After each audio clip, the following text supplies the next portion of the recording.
എല്ലാവർക്കും നമസ്കാരം. പുതിയ വീഡിയോയിലേക്ക് സ്വാഗതം.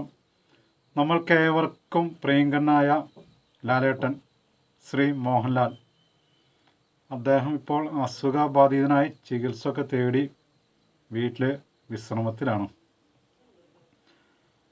അദ്ദേഹം രേവതി നക്ഷത്രം ജനിച്ചിരിക്കുന്നത് രേവതി മീനം രാശിയിലെ ദേവഗണത്തിൽപ്പെട്ട പൂർണ്ണ നക്ഷത്രമാണ്. മീനം രാശിയിൽ ഉത്രട്ടാതി, രേവതി, പൂരുരുട്ടാതി, കാൽ നക്ഷത്രക്കാരുള്ളത്. മീനം രാശിക്കാരെ സംബന്ധിച്ചിപ്പോൾ 7.5 ശനിയുടെ പ്രാരംഭഘട്ടമാണ്. ശനി എന്ന ഗ്രഹം ചാരവശാൽ കുംഭം രാശിയിലൂടെ സഞ്ചരിക്കുന്നു. മീനം രാശിയുടെ 12ാം ഭാവമാണ് കുംഭം.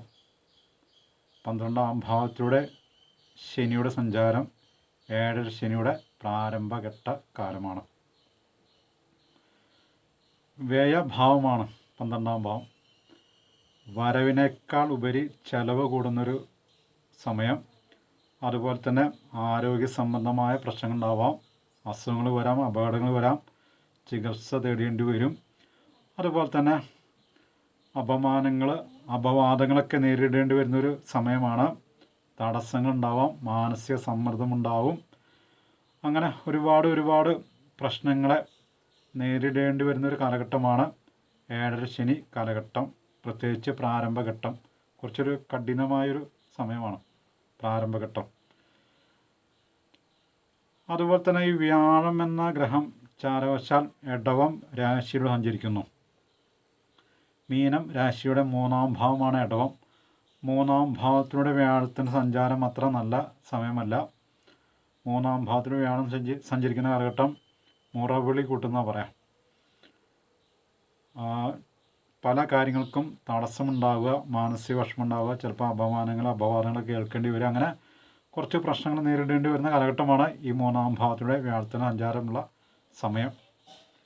അപ്പം മൊത്തത്തിൽ മീനം രാശിക്കാർക്ക് 7 ശനി കാലഘട്ടം വ്യാഴം പ്രതികൂല ഭാവത്തിൽ സഞ്ചരിക്കുന്നു. അങ്ങനെ മൊത്തത്തിൽ അത്ര അനുകൂലമായ സമയമല്ല ചാരവശാൽ.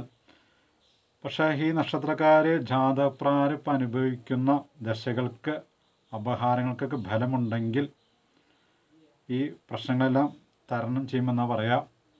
അവരിപ്പോൾ അനുഭവിക്കുന്ന ദശകൾക്ക് അപഹാരങ്ങൾക്ക് ബലമുണ്ടെങ്കിൽ 7 ശനി കാലഘട്ടം അതുപോലെ തന്നെ വ്യാഴത്തിൻ്റെ പ്രതികൂല ഭാവത്തിൽ സഞ്ചാരം അത്ര പ്രശ്നങ്ങൾ കൊടുക്കില്ല, അത്ര പ്രശ്നങ്ങളൊന്നും ഉണ്ടാവില്ല എന്ന് നമുക്ക് പ്രതീക്ഷിക്കാം. എന്തായാലും അദ്ദേഹം അസുഖമൊക്കെ മാറി പൂർണ്ണ ആരോഗ്യവാനായി അഭിനയ ലോകത്തേക്ക് തിരിച്ചു വരട്ടെ.